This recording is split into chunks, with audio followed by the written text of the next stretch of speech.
Bueno, señores, Silvia en Perspectiva ya está con ustedes. Ahora nosotros desde controles remotos, desde nuestros hogares, desde donde quiera que nos encontramos y nos lo permite esta plataforma de Zoom, que es la que estamos utilizando gracias a los avances de la tecnología. Y qué bueno que apareció Zoom y que hay otras también plataformas que nos permiten llegar, no importa dónde nos encontremos, si tenemos un teléfono inteligente como le llaman, una computadora, bueno, lo importante es que llegamos a cada uno de ustedes. Bienvenidos a este su espacio Silvia en Perspectiva, que hoy pues hacemos el mismo acompañada de dos jóvenes comunicadores de la República Dominicana, profesionales de diferentes áreas, y son ellos Enrique Muñoz y Nadia Andújar, a quienes damos la bienvenida a este Silvia en Perspectiva. Muchachos, buenas tardes, jóvenes. Buenas tardes, Silvia, buenas tardes, Enrique, buenas tardes a todos los amigos de Silvia en Perspectiva. Y como tú bien señalas, aquí desde la magia que nos facilita la tecnología de poder llegar a los hogares en esta época de confinamiento a través del Zoom. Así es. Enrique. Silvia, Nadia, gracias por permitirme llegar a todos los televidentes que cada sábado sintonizan a Silvia en Perspectivas. Este sábado estoy yo, pero cada sábado soy el televidente número 1 de Silvia en Perspectiva. Gracias a todos por permitirnos el honor de llegar a sus hogares. Y toda tu familia ahí, el príncipe Caonabo y los jefes de ese hogar, los principales, tus padres, a quienes les llevamos un cordial saludo. Nadia, un príncipe, Enrique, míralo ahí, todo un ejecutivo como es, ¿verdad que sí? Qué bueno. Humildemente. Miren, ustedes no saben quién está de cumpleaños en el día de hoy, pero ustedes no se han dado cuenta. Las redes todas han explotado con ese cumpleaños. No me digan que ustedes no saben de eso. Claro, la más bella y la mejor anfitriona de la casa de los García. ¿Oíste, Enrique? Nada más y nada menos que mi hermana Ana García. Ana García, una mujer de un corazón bello, alma noble, bueno.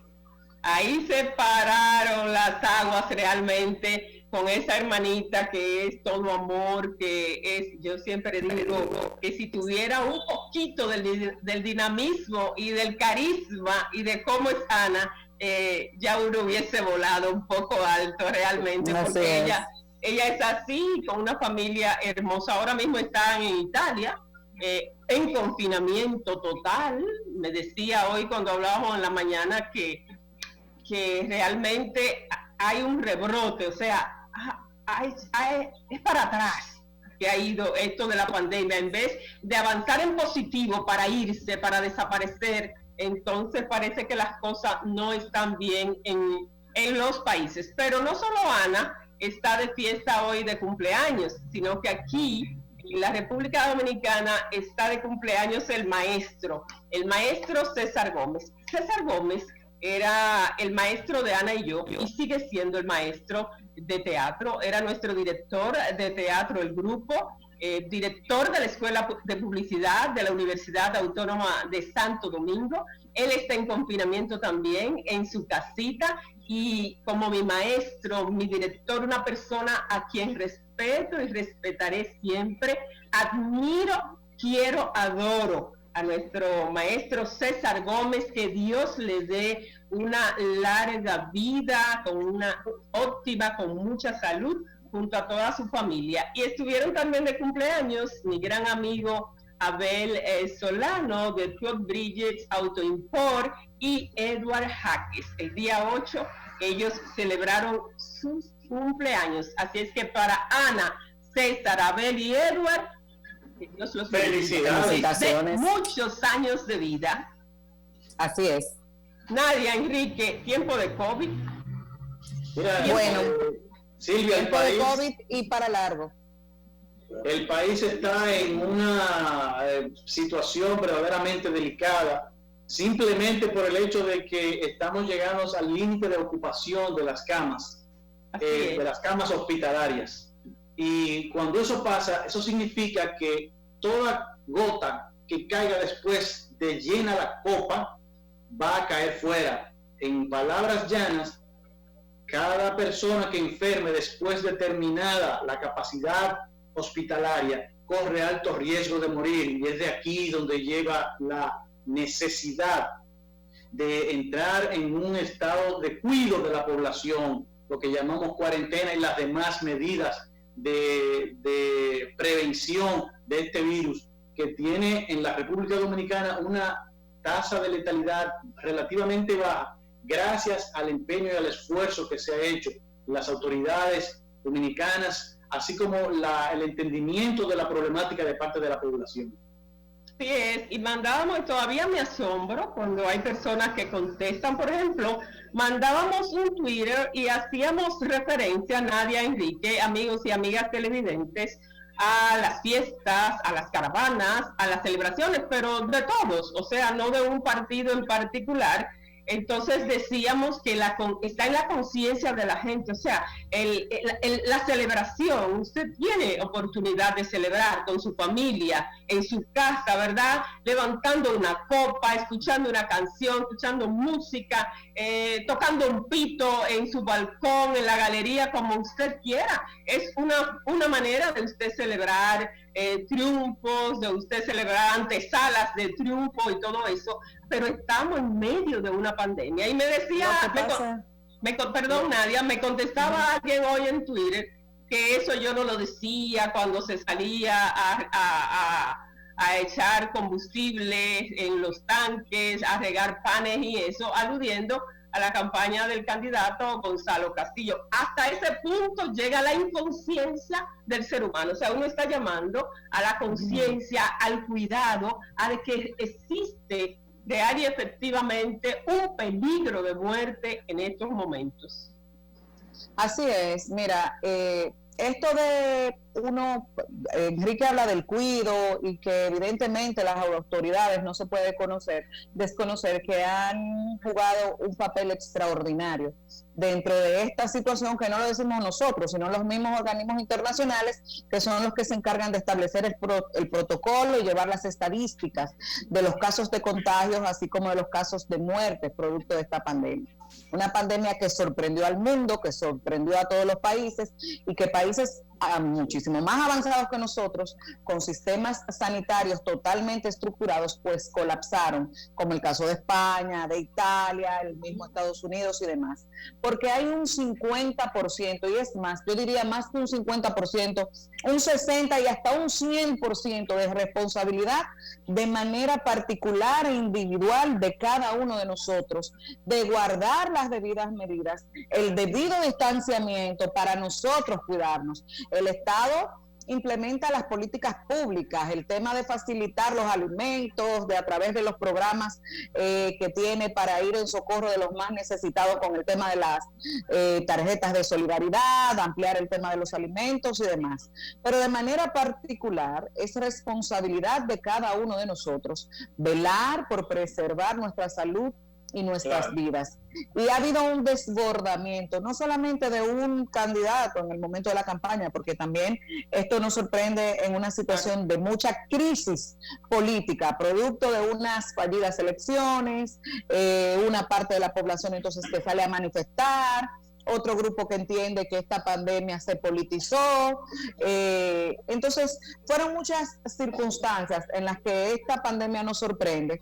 Y evidentemente hay responsabilidad de todos los sectores que hayan incitado a la aglomeración de personas, pero sobre todo una responsabilidad particular de aquel que se deje provocar e ir entonces a los lugares de aglomeración donde sabemos que son focos activos de contagio de este virus.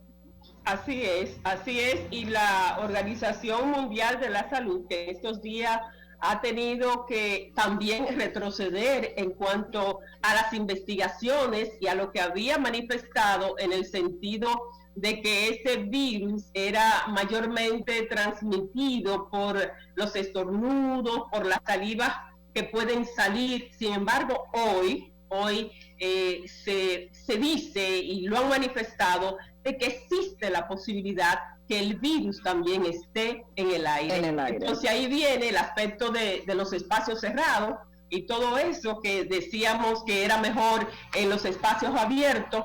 La verdad es que hay mucha confusión todavía de la forma de transmisión de este virus. Es más, hay gente que dicen que aún teniendo la mascarilla colocada, se han infectado algunas personas. No entendemos cómo. Veíamos una entrevista, Enrique, y no sé si tú tuviste la oportunidad de verla en el día de ayer, Nadia, del doctor José Joaquín Cuello. Muy buena, que ha sido incluso enviada a muchos, al mundo, diría yo, ¿verdad? Cuando está en las redes así. Y me han hablado muchas personas de esa entrevista y lo que él manifestaba y la preocupación, e inclusive habla de cifras al terminar el año que son alarmantes. Son alarmantes. Enrique. Mira, yo creo que a mí sinceramente leí las declaraciones de José Joaquín Cuello, un médico de el más alto prestigio en la República Dominicana. Me hubiera gustado, sin embargo, verlas avaladas o acompañadas por la de un epidemiólogo, porque realmente yo tengo la confianza, la fe y la certeza de que junto con las autoridades dominicanas, la población dominicana puede mantener un estado de distancia en cuanto a cuánto nos puede afectar el COVID. Hay una situación política, no hay que esconderlo, que puede tener consecuencias, y es que durante un tiempo vimos al partido de oposición, hoy triunfador de las elecciones, el pasado día 5 de julio, oponerse a que se aprobara el estado de excepción en la República Dominicana, y ahora parece que están en esa tesitura. Es que tienen que estar.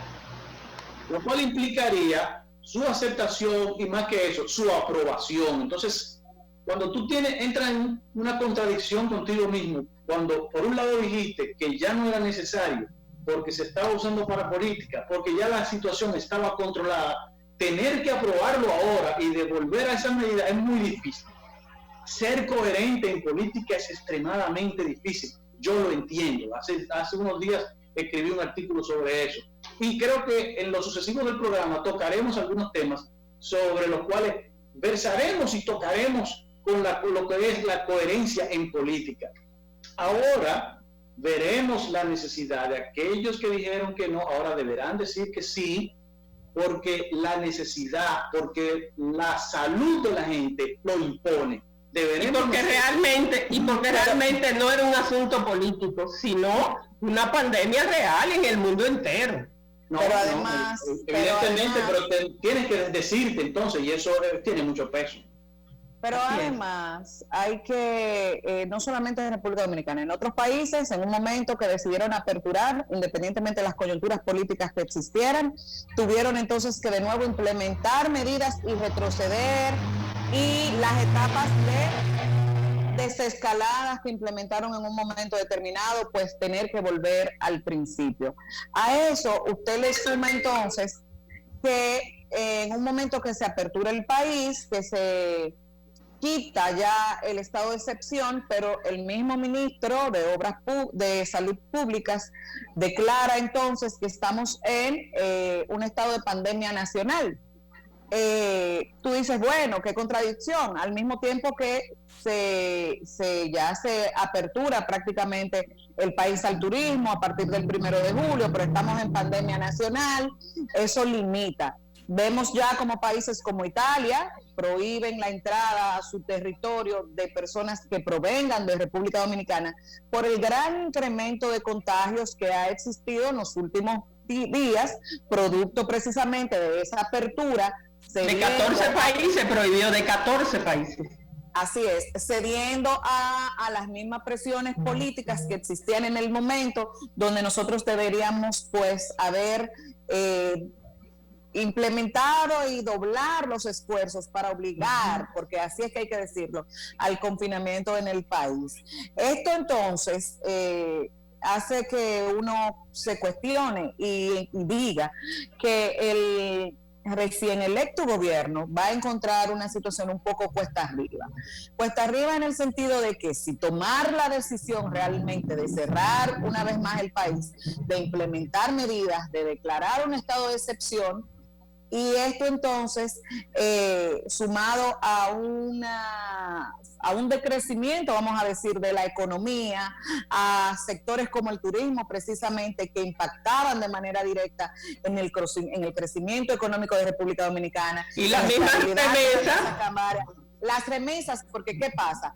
Los países que más afectados han estado han sido precisamente países que hay un número importante de dominicanos, como en el caso de Estados Unidos, como en el caso de Europa, y estas medidas que han obligado a muchas empresas a cerrar, a reducir personal, evidentemente que en esos países quienes pagan la consecuencia primero son los extranjeros. Entonces, eso pues también impacta en las remesas, porque el que se queda sin trabajo, que tiene que guardar los ahorros que tiene para poder subsistir hasta tanto pase esta situación, pues lo que destinaba para enviar a sus familias acá en República Dominicana se ve afectado también. Entonces tienen un reto de cómo combatir esto, si cerrar la economía, si eso implicaría un debacle total entonces del sistema económico en la República Dominicana en este momento, si acudir a préstamos internacionales recién instaurándose para poder contrarrestar esta situación sanitaria que probablemente se ha ido de las manos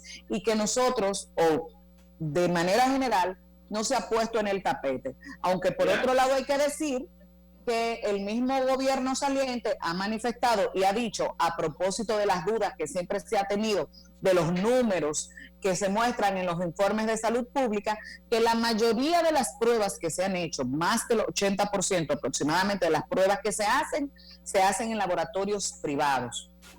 Así es, Nadia, Enrique, con el permiso de ustedes tenemos que irnos a una breve pausa, pero al retornar vamos a continuar con el tema. Enrique, guarda tu idea ahí para que las puedas expresar, y también vamos a ver algunos casos de personalidades nacionales e internacionales que han sido afectados por este virus del COVID. Vamos a una breve pausa, retornamos de una vez.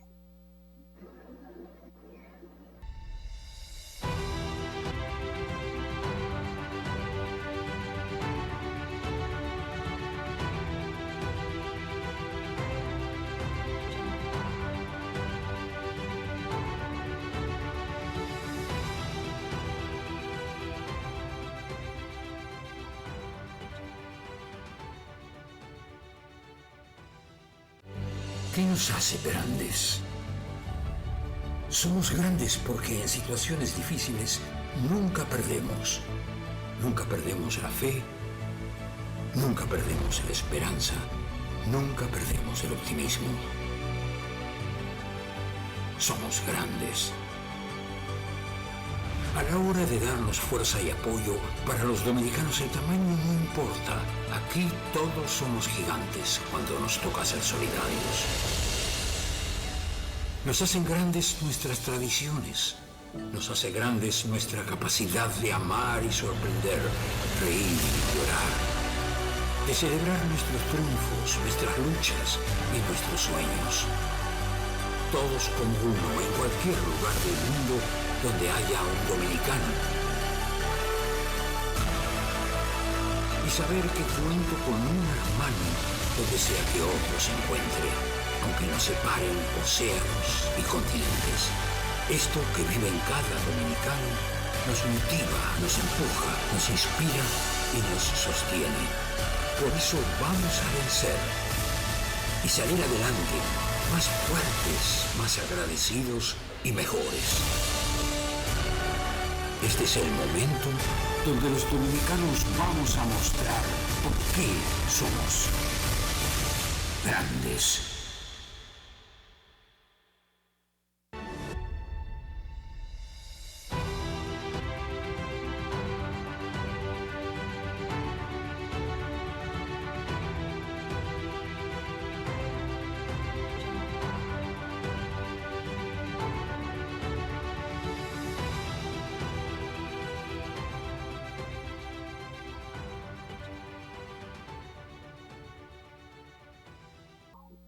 Bien, continuamos con su espacio, Silvia en Perspectiva, y estamos en Nadia Andújar, Enrique Muñoz y quien les habla, tratando este tema que tiene el mundo entero agobiado, que desde el mes de noviembre entró y pareciera como si fuese para quedarse. Nosotros entendemos que no, que Dios debe vernos con ojos de piedad y que quizás hay muchas cosas en las cuales debemos dar cuenta, pero esto tiene que desaparecer. Las esperanzas, particularmente quien les habla, no quiere perderlas. Enrique, ¿nos decías tú? Silvia, Nadia, amigos televidentes, lo que yo creo que viene en el corto plazo es lo siguiente. En el plano político no veo una opción distinta a que el gobierno del presidente Abinader haga aprobar el estado de excepción. Y el estado de excepción no implica necesariamente que tenga el alcance de lo anteriormente aprobado. Puede ser que se haga porque, como tú sabes, los aeropuertos están abiertos, el turismo de alguna manera, hay un flujo turístico en este momento, quizás no tenga la dimensión del anterior, pero sí tenga el gobierno la facultad para hacer cosas que solamente en estado de excepción pueden garantizar. El estado epidemiológico le da instrumento al Ministerio de Salud para tomar ciertas medidas, pero no tiene el alcance como, por ejemplo, limitar la circulación de personas, limitar las reuniones, porque tú sabes que son derechos fundamentales consagrados en la propia Constitución y que en consecuencia tienen que ser limitados por ella misma y en virtud de la ley que la propia Constitución establece cómo hacerlo. Lo otro es la consecuencia económica que yo veo que tiene, indudablemente va a tener un impacto brutal sobre la economía dominicana, y preveo, y es muy fácil visualizarlo, que la necesidad de entrar en el endeudamiento externo para poder hacer frente a esta pandemia. Veremos el año que viene, bueno, no en el año que viene, ya en el corto plazo, porque en el corto plazo veremos en el presupuesto que por ley dice que debe ser presentado al Congreso el día 1 de octubre, veremos ahí consagrado nuevo endeudamiento externo para poder hacer frente a esta pandemia. Pero a eso hay que sumarle, perdón Silvia, hablamos de nuevo endeudamiento externo, pero también hay que sumarle la situación económica, ¿verdad?, que pueda encontrar este nuevo gobierno de ya todos los fondos que se han erogado por parte del actual gobierno para tratar de contrarrestar, de ayudar a la ciudadanía y demás. Además, habría que ver también, imagino yo, el informe pues que darán y demás este nuevo gobierno, sobre todo porque recordemos que hubo acusaciones sobre algunos procesos de compras que se hicieran y demás, que incluso los incumbentes de las instituciones que se vieron involucrados tuvieron que salir, aclarar y dar declaraciones. Y hay que decir que independientemente de que se pueda probar que hubo irregularidad o no en la adquisición de insumos, de medicamentos y de materiales para prevenir el contagio del COVID, no menos cierto es que los fabricantes, los mercados internacionales que en su mayoría son los que distribuyen y suplen a muchísimos países de los insumos que se necesitan, pues hicieron su diciembre, hicieron su agosto y especularon en los precios. Como los supermercados. Eso todavía. Los supermercados y las farmacias han hecho su agosto, su diciembre, su enero, muy por adelantado. Miren, muchachos jóvenes, y perdonen que le diga así, pero es de cariño realmente. Pero yo soy joven, no soy Enrique. No es que no sea, es por el cariño. Pero yo soy joven. Los de muchachos. Una muchacha joven. Esta muchacha bella, hermosa, Dios la bendiga. Tenemos aquí, que nos ha mandado nuestro productor Orlando Díaz, el boletín especial, saludos para Orlando, ¿verdad? El boletín especial epidemiológico número 114, que corresponde a la fecha, ¿verdad?, de esta enfermedad del COVID-19. Los casos confirmados PCR son en el país 43.114. Oigan por dónde vamos ya. 43.114. Casos nuevos, 1.199, recordando que para ayer fueron 1.200. Para hoy, 1.199. Con ese, Silvia, haciendo un paréntesis ahí, con esa cantidad de casos diarios, estamos hablando de que al final de la semana vamos a estar teniendo semanal un promedio entre prácticamente 6.000 a 7.500 casos de contagio. Así es, Nadia. Tenemos también como casos activos 21.238 defunciones, en total 880 defunciones en este boletín para hoy 16. Ayer fueron 22. Para hoy 16. Basado en la letalidad que se está experimentando que en la República Dominicana, que es una de las mejores de América, ronda el 2.5%, de cada, por ejemplo, en el día de hoy, de esos que fueron contagiados, 1.199, tenemos que decir, lamentablemente, que 26 dominicanos de ellos morirán, estadísticamente hablando. Sí, y aquí yo quiero llamar la atención de la necesidad de que no tratemos de no contagiarnos. Ahí estamos en un punto clave en el que tenemos que protegernos y no ser contagiados ahora por la imposibilidad de acceder a una cama de cuidado especializado. El problema Le termino el boletín, Nadia, para que continúes con la tasa de letalidad que está en 2.4. Los recuperados son 20.996, descartados 142.739. La positividad es de 25.37. Muestras procesadas 188.583. Muestras procesadas en este boletín 3.550, o sea que de esas 3.550 muestras salieron 1.199, o sea casi uno para 1.200. Dos de las personas fallecidas conocidas por mí y que lamento mucho en Manganagua, el señor Lépido, que conozco desde niña, y alguien que creció junto a todos nosotros, Henry, en el día de ayer, la infausta noticia de sus decesos, así como de muchas personas más que conocíamos y que se han ido en todo este proceso. ¿Nadia? Sí, el problema es que Enrique decía, debemos tratar de procurar en este momento cuidarnos, no contagiarnos, pero si nos fijamos, el comportamiento actual en medio de este incremento de contagios en el país que está teniendo la ciudadanía, están actuando con total normalidad, como ya se empezaron a habilitar algunos lugares, tú empiezas a ver el aglomeramiento. Yo, por ejemplo, acabo de pasar por un lugar donde aperturaron un café muy famoso en los Estados Unidos y la cantidad de personas en la fila que había ahí esperando para ir a tomar el café, porque yo decía, pero ¿por qué hay que hacer de los primeros? ¿Por qué no esperar?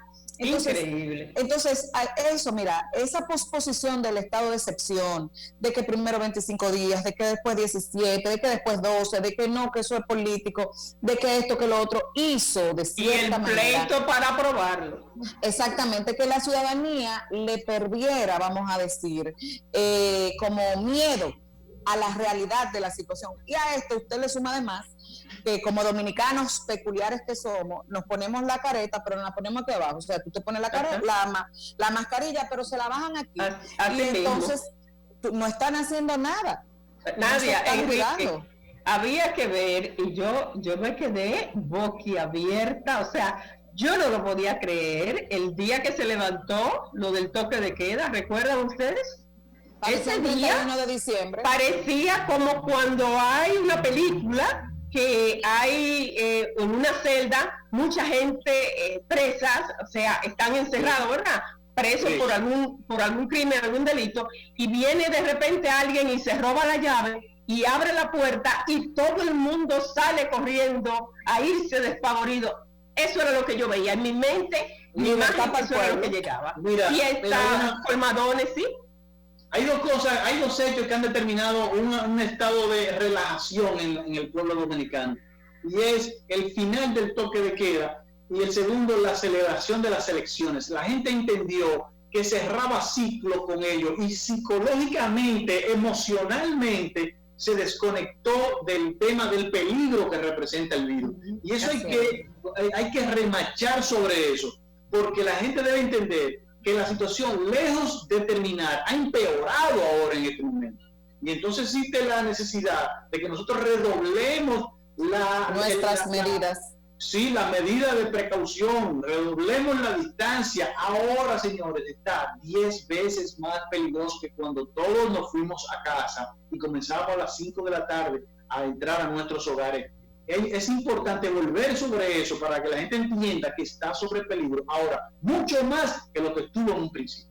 Así es, miren, vamos para concluir con este tema que es difícil de concluir porque hay mucho sobre él que hablar, que decir sobre este COVID, pero han habido en el mundo personalidades que se han infectado, muchos deportistas, artistas, aquí en República Dominicana, el mundo político se ha visto afectado, muchas personalidades, dentro de ellos nuestro canciller de la República, el ingeniero Miguel Vargas Maldonado, y varios de sus colaboradores muy cercanos, ahora mismo artistas, por ejemplo, tenemos entendido que se encuentra Víctor y su señora esposa, a quien vamos a desear el pronto restablecimiento. Estuvieron también afectados la familia presidencial en pleno, se puede decir, sí, en pleno, y rápidamente y gracias a Dios recuperado, nos alegramos bastante, pero hay personajes internacionales que nos llama mucho la atención. Por ejemplo, el primer ministro Boris Johnson, él decía que eso era, que no, eso es una simple piedra. Boris Johnson, inglés, decía... Igual pasó Jair Bolsonaro. No, por supuesto, ese está en estos momentos infectado, el presidente de Brasil. Y subestimaron la gravedad. Lo subestimaron, pero recuerden, pero yo no sé por qué el presidente de Brasil la subestimó cuando... Si ustedes recuerdan un viaje que hizo a Estados Unidos, los principales colaboradores, dentro de ellos, el jefe de comunicación de su gobierno, salió infectado. O sea que, y todavía así, él insistía en que esto era una simple gripecita. Y esto es una gripecita. Vamos a ver, no lo he escuchado hablar después de que se declaró con el virus, como muchas personalidades. Por ejemplo, hay un actor dominicano que trabajó en Got Talent. ¿Cómo le llaman a él? Enrique, ¿recuerda? Sí, yo sé, yo lo conozco, pero el nombre Wadi Jaques. Me llegó a la memoria y el nombre me faltaba, porque él explicaba. Él explicó. Ventilador artificial. Casi lloré cuando lo vi a él narrando cómo él se vio, y el rostro se le veía que pasó por un periodo muy difícil. De hecho, hemos visto personas, conocidos, que han pasado por esta situación de estar contagiados con el virus, que cuando salen entonces de este proceso quedan muy demacrados, con pérdida de peso,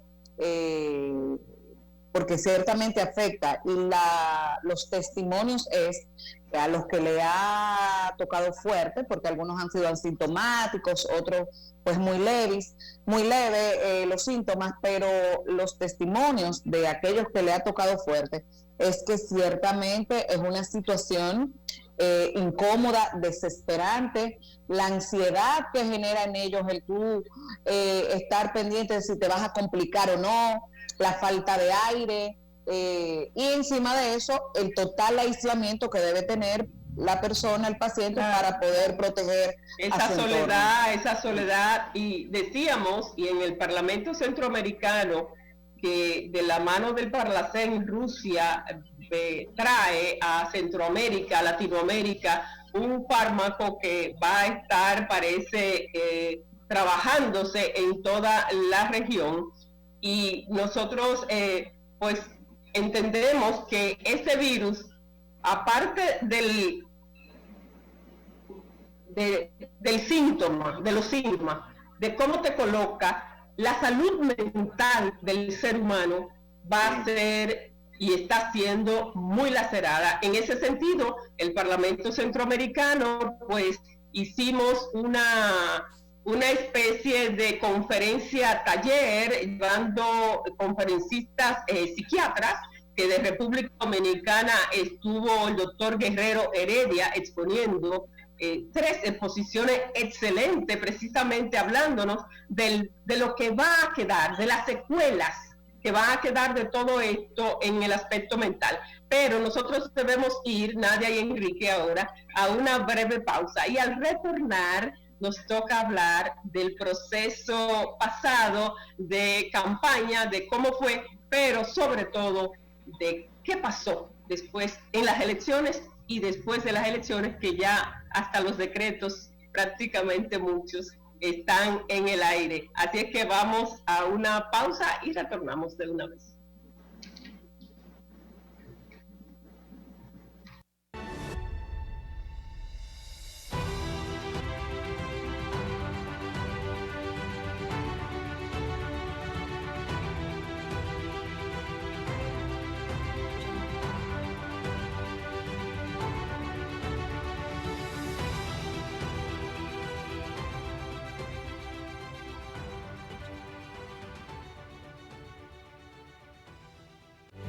¿Qué nos hace grandes?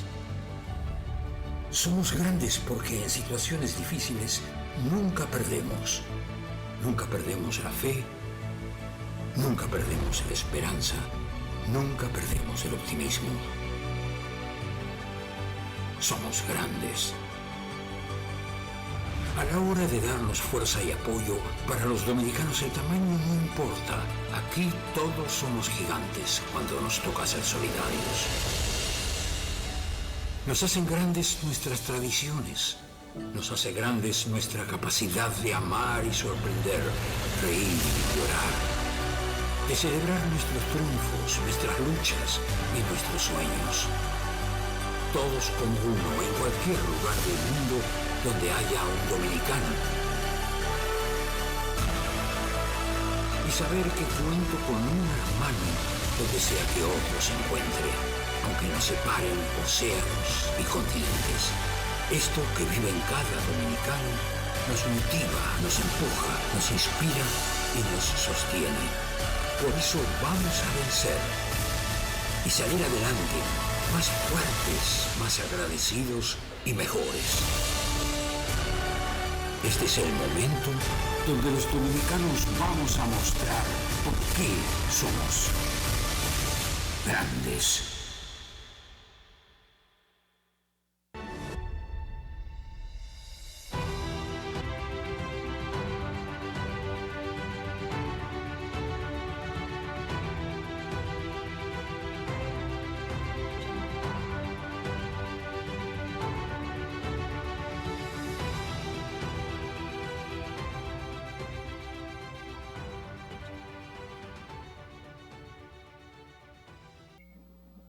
Sí, perfecto.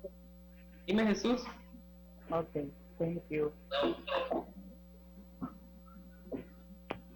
¿Me oyen? Pues bien, estamos nueva vez en el aire, en nuestro espacio, Nadia, nuestro espacio Silvia en Perspectiva, con 2 compañeros de lujo. Ellos no son invitados en el día de hoy, no son invitados a este espacio Silvia en Perspectiva, como siempre, pues cada semana buscamos una persona invitada, 2 personas invitadas, no. Ellos son de este espacio, de esta casa. Cada uno está en sus casas, pero son de esta casa y nos referimos a Silvia en Perspectiva. Vamos rápidamente. Sí, claro, eso es así.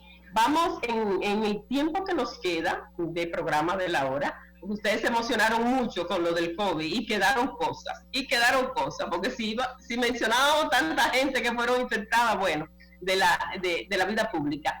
Pero celebramos elecciones el domingo pasado, el día 5 de julio, y de ahí salieron pues las autoridades que han de dirigirnos en estos próximos 4 años, 2020-2024. Silvia, yo creo que como el tiempo es corto, tenemos que ir puntual sobre las elecciones y decir lo siguiente. Mañana se cumple una semana que se celebraron las elecciones generales. Eligieron al presidente de la República, la vicepresidenta, los senadores y los diputados. Ya se ha comentado bastante y yo creo que si hay un hecho que reseñar aquí, o dos, más bien, pero si hay uno de trascendencia que yo entiendo que debe hacerse de reseña de él, es la necesidad de ver e implementar nuevamente el voto automatizado. Nuevamente vimos un mercado electoral que cercenó la voluntad de la gente, que vio quitársele de las manos el triunfo a muchos diputados que porque no tenían delegados no se le defendió el voto. Y que esta es la hora que no se ha podido decidir. Es la hora que no se sabe. Esas cosas se hubieran evitado si hay un voto automatizado, porque los votos se calculan y no hay manipulación, chanchullo ni componendas en las mesas electorales. Te voy a poner un solo ejemplo ilustrativo de esto. La compañera Leila Mejía, en su propia mesa, ella no sacó ni un voto. ¿Cómo eso es posible? Ella dice que le expliquen, Enrique, ella dice que alguien le explique que ella no votó por ella misma.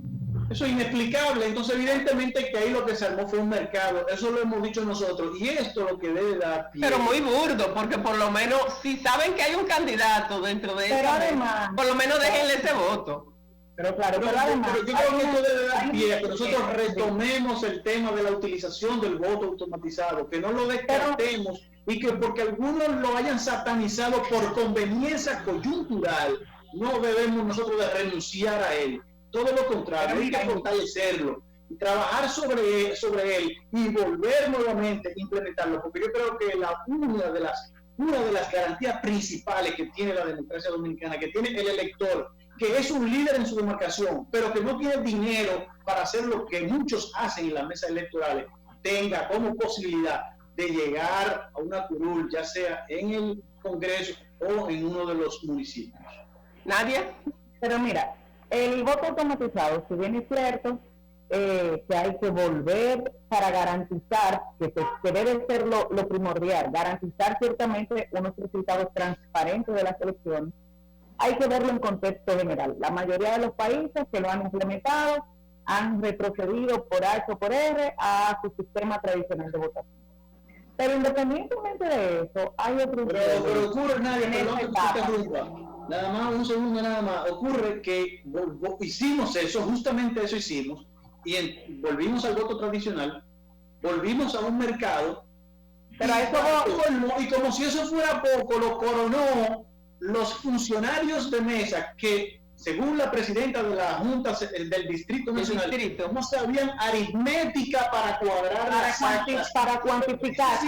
El día de hoy no tenemos resultados, no conocemos resultados, porque no hubo ni siquiera capacidad para hacer el llenado de las actas.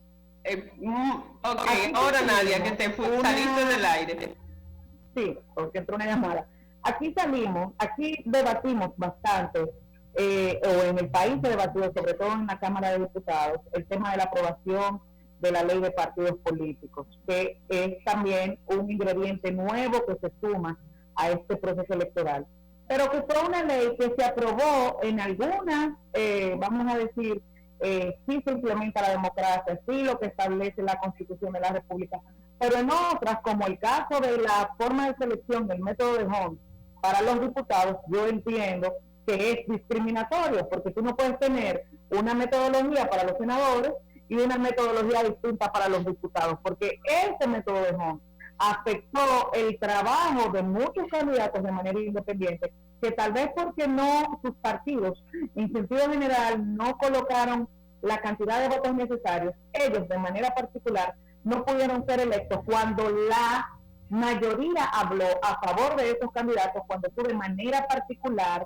vas y cuantificas los votos que obtuvieron en las urnas. Quiere decir entonces que el método de Homs tumba el voto preferencial, porque claro, el voto preferencial es para que las personas elijan a quien quieran eso aparte, indistintamente del senador, del presidente, de lo que sea, precisamente por eso se le llama. Pero si una persona que obtenga por ese voto preferencial unos 15,000 votos, pero por el método de Home, entonces no queda como diputado, que alguien me explique una situación. Es un escenario propicio.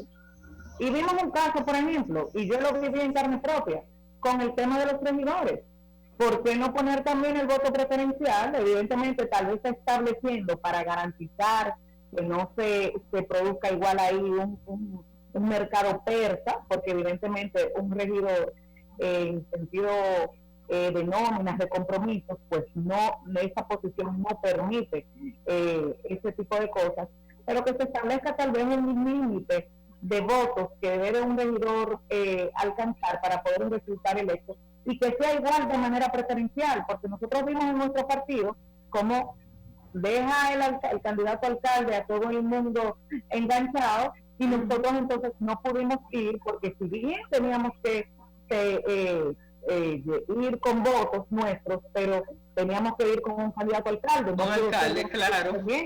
De que pudieran votar por un regidor de un partido y el alcalde de otro. Yo creo que el ambiente es propicio para que se haga una revisión de la legislación electoral en sentido general. Debe venir. Y se retome el tema de la creación de un código electoral, que es una propuesta mía de la pre-campaña. Ustedes como jóvenes, miren, Enrique, ustedes como jóvenes políticos, tú y Nadia, pues deben, creo que iniciar un proceso de lucha, de solicitud en ese sentido, porque la verdad que no pueden seguir. Pero miren, quiero, antes de que finalicemos, porque el tiempo en televisión se va rapidísimo, increíble que la hora se está ya terminando, y nosotros hablamos poco. Sí, y es acotar que solo tres senadores repiten en esta ocasión. Sí. Tenemos que el senador Johnny Sánchez, el senador del Ceibo, Zorrilla, y de San Juan, Bautista. Félix Bautista. Pero también, Silvia, también se caen tres torres del Senado: Wilton Guerrero, Amable Aristi Castro y James Bielú en Montecristi. Los tres. Lo de Amable Aristi Castro se cayó todo allá. Así es. Yo quisiera, Enrique, Silvia, que no repitieran ninguno, porque yo soy de las que digo que el Senado de la República debe ser eliminado. Nosotros no somos una república federal. La mayoría de los países de la región y de Centroamérica tienen un sistema unicameral. Eso es aparte de lo oneroso que resulta para el presupuesto de la nación, esa Cámara de Senado, pero sobre todo por el sistema de cómo se aprueban, de cómo está establecido en la Constitución las leyes. Se conoce en la Cámara Baja, luego va al Senado, la pueden aprobar en el Senado, y cuando vuelve entonces a la Cámara Baja, si no completan mayoría y demás, pues no prospera. Miren, entonces, Enrique, Nadia, Enrique, creo que necesariamente ustedes deben el próximo sábado continuar con nosotros en este espacio, por lo menos por este próximo sábado, si tienen el chance, porque los temas no lo vamos a poder agotar, el aspecto del nuevo presidente, eso mismo del Senado, y el tiempo lamentablemente se nos terminó, nos señala el canal, y así es que los voy a dejar comprometidos para que volvamos el próximo sábado a continuar con estos temas. ¿Qué les parece? Con mucho gusto. Y gracias a ambos por hacer posible que llegara este espacio de discusión a toda la ciudadanía. A ustedes, por favor, con ellos dos, con Dios delante, el próximo sábado nueva vez. Bye bye. Gracias. Bye bye. Adiós, muchachos.